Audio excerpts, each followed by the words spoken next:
We are back. This is Becoming an Elite Financial Advisor, here with Andy Traub. And my boss is also here at work with me today. Yep. Scarlett, do you want to come up and say hi? So if you're on YouTube, you get to enjoy this. If you're not on YouTube, get on YouTube. So this is Scarlett. She's in charge. Hi. Hi, Scarlett. What does your dad do for a living? He is a financial advisor. What do financial advisors do? Help people with their money. Nice. Good Nice. job. Hey, I have a couple questions for you. Just stay on the mic. Does your dad get paid for his ideas? Yes. Correct answer. That's all we need to know, everybody. Good job. Anyway, sorry, how old are you? About to be 9. About to be 9. And When's when's your your birthday?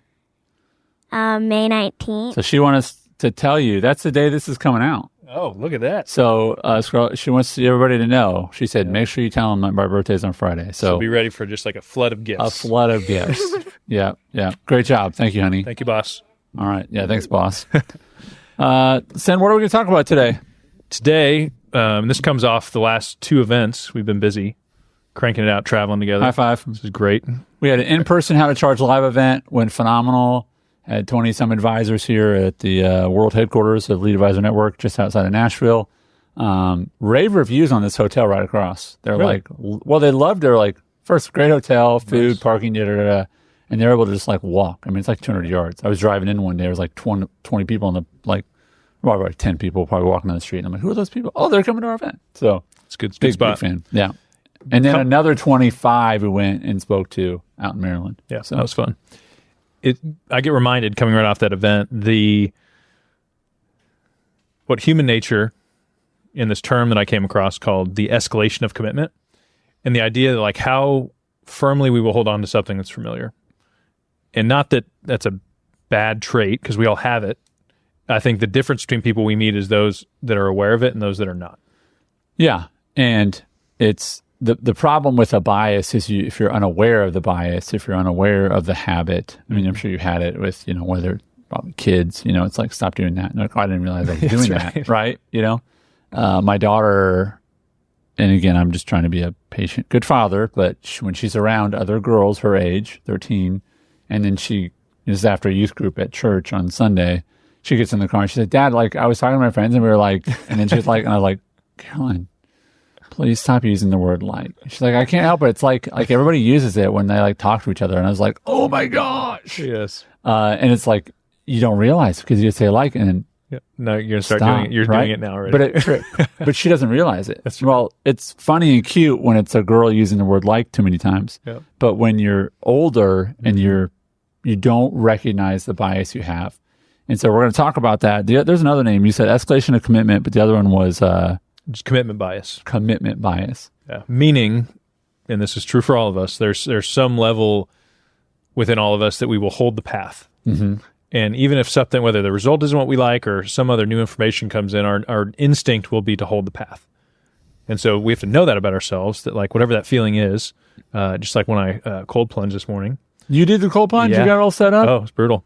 Not fun at all. But 6 a.m., cold plunged, knowing like this is going to be miserable and like, but that's okay. I wish people see me on YouTube. My face is like, it was brutal. I mean, it was it was not fun at all. Yeah. But we have to just know those things exist, like these walls in our mind. Yeah. And then just overcoming them becomes a habit. Like we don't let the feelings control us. Yeah. And so as we meet with these advisors, it's consistent. It's, I don't know if this is the case. I kind of like the way it's working. And so sometimes the worst thing that can happen to somebody is the path they're on is good enough. Yeah. And it's not interrupted. I mean, I think about they call them pattern interrupts, but it's literally the action of saying stop and do something different, cold plunge, right? And for others, it's charging for advice, right? For others, it could be, whatever it happened to be. I actually think one of the greatest and most easily overcome pattern interrupts, I haven't talked to you about this before, I don't think, is driving a different route to work. Nice. Like as many times as you can in a row. Like you drive different way. The only pattern is that you have no pattern. And because we get in this mode of I'm just going to do this, and it's like, why? Well, it's the most efficient, but like, is it the prettiest? Is it the most calming? And I will sometimes when I'm taking my kids to school, I'll say, do you want the pretty route or the quick route? And sometimes they're like quick route. Nice. And other times they're like pretty route.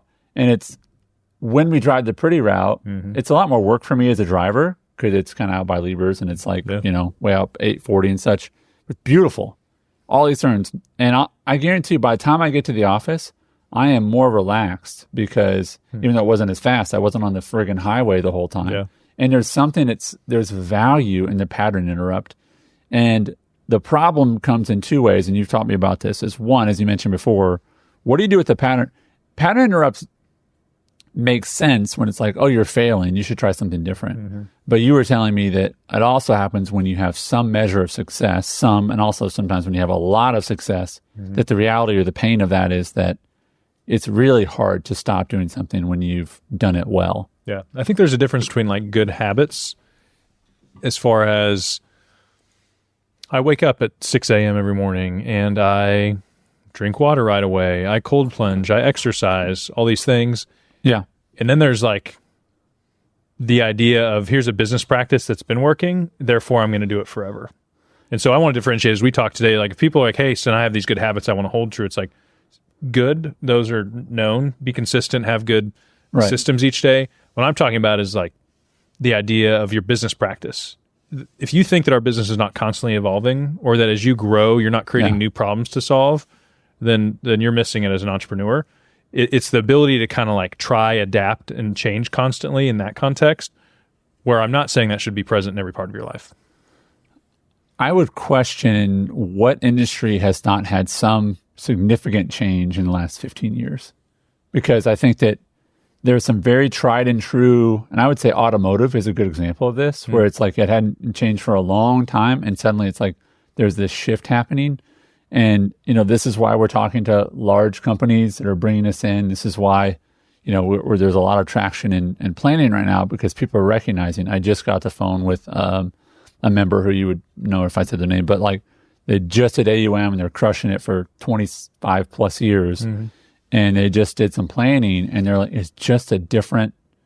And he said, he's like, I know it's coming. I have to be ready. Nice. I mean, to your automotive example, it's like if there's a company out there right now that's like, we're going to put our feet, like just put a stake in the ground and we're going to have low gas mileage, old cars with the same features, right? And we're going to ride this thing out.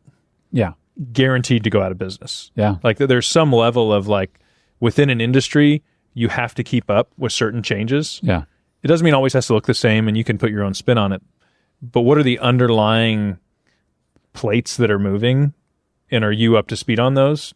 And charging for your advice and not giving your time away for free is here and you have to get on board because other stuff is going to be affected.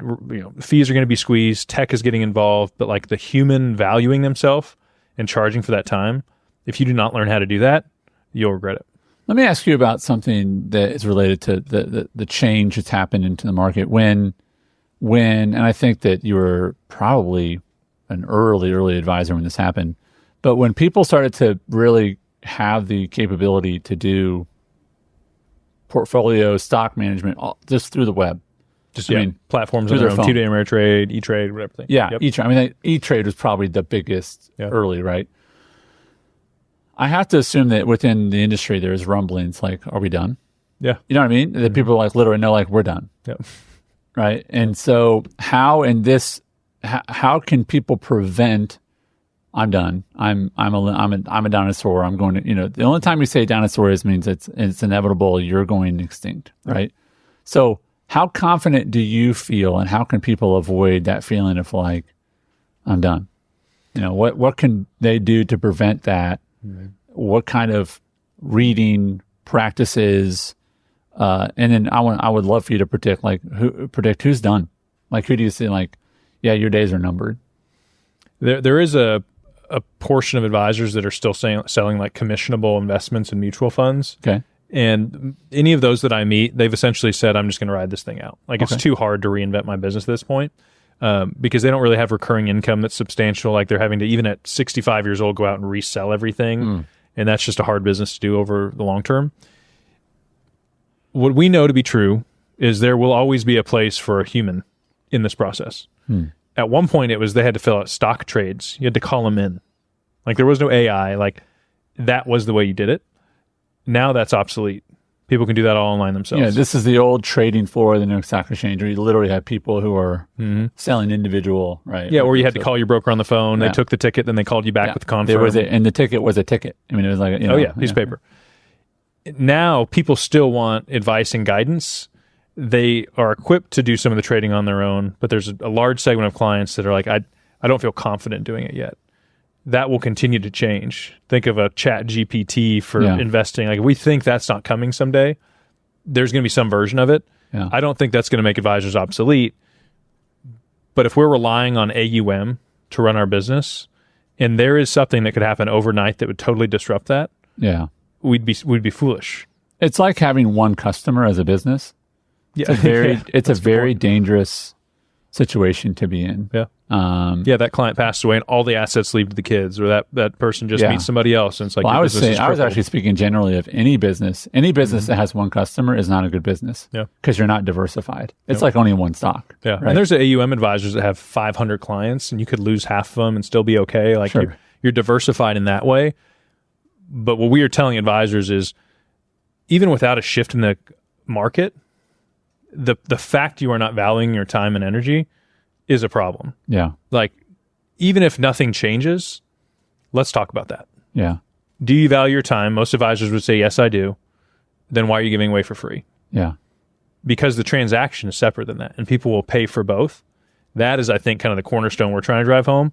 Oh, by the way, the long-term benefit of that is that as things continue to shift, you're going to be much better prepared than most advisors. Yeah.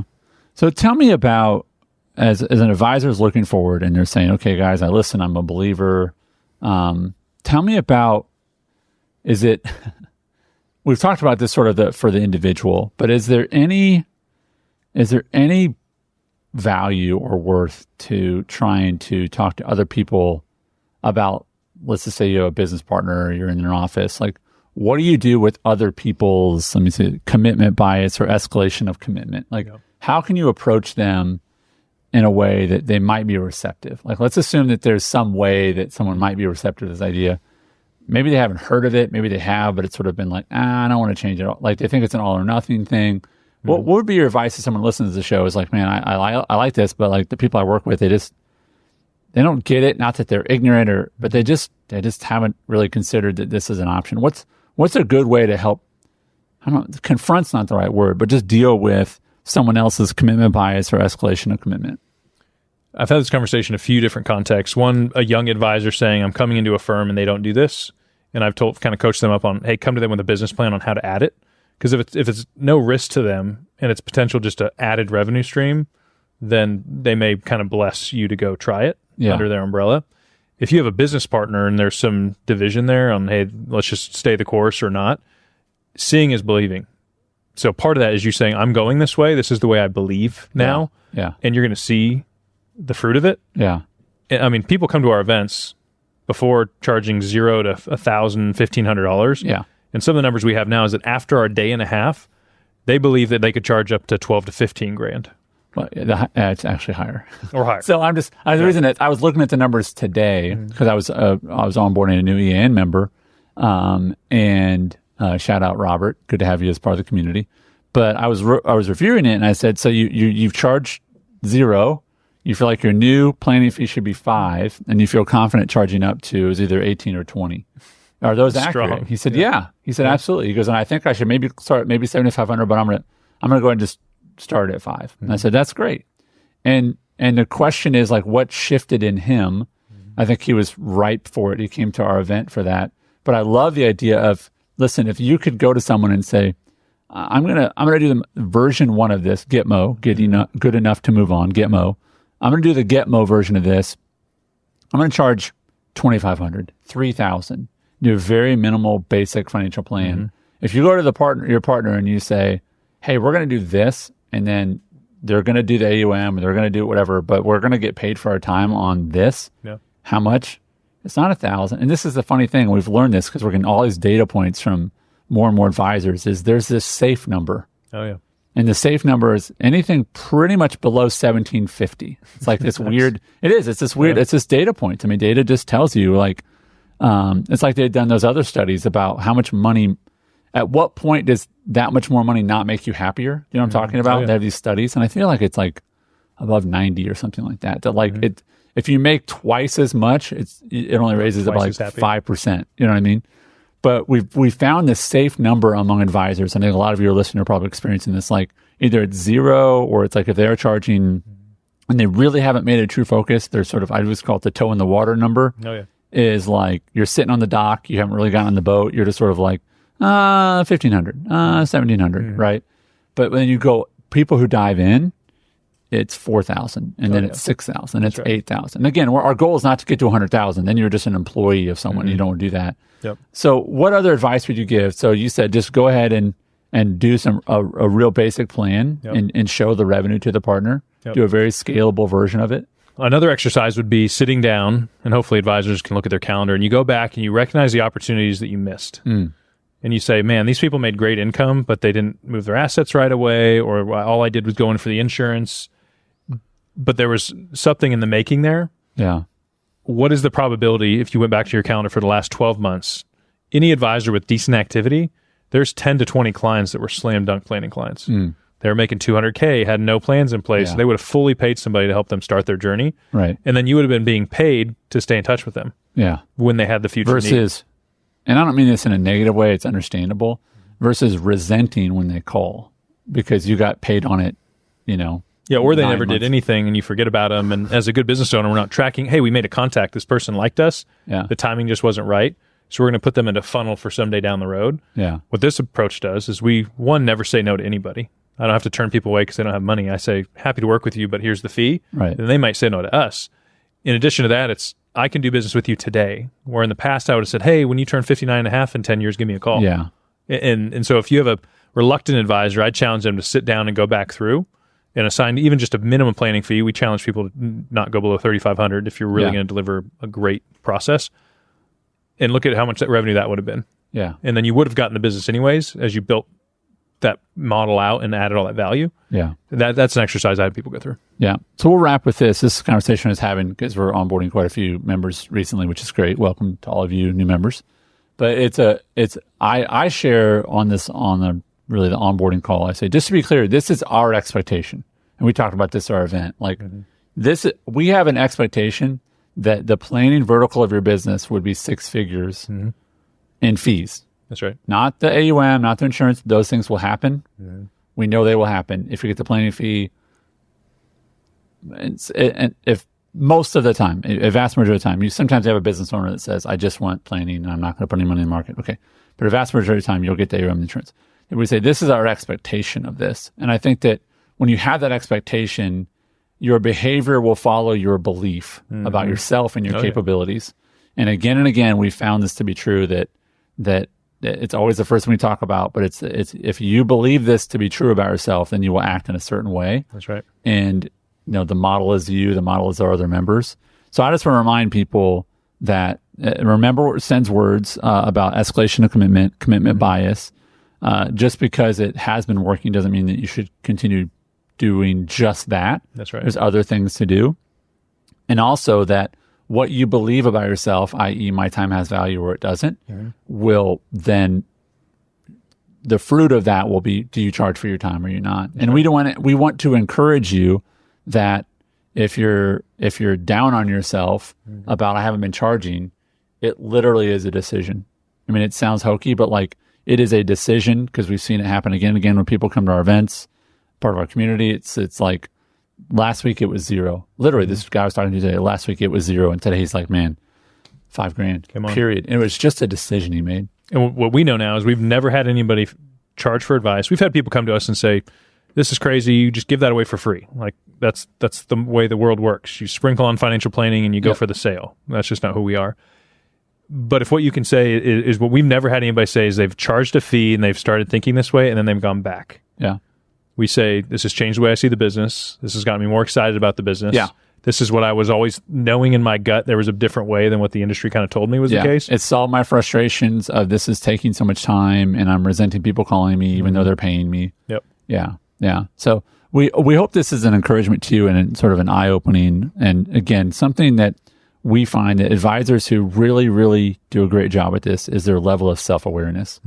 And so we want to lean into that. We've gotten great feedback from listeners, either emailing us directly or going to the iTunes and leaving a review. But this idea of self-awareness, I've heard from many listeners saying they just want us to talk about more. So we're going to keep doing that. So thanks for your time. Perfect. Thanks, bro.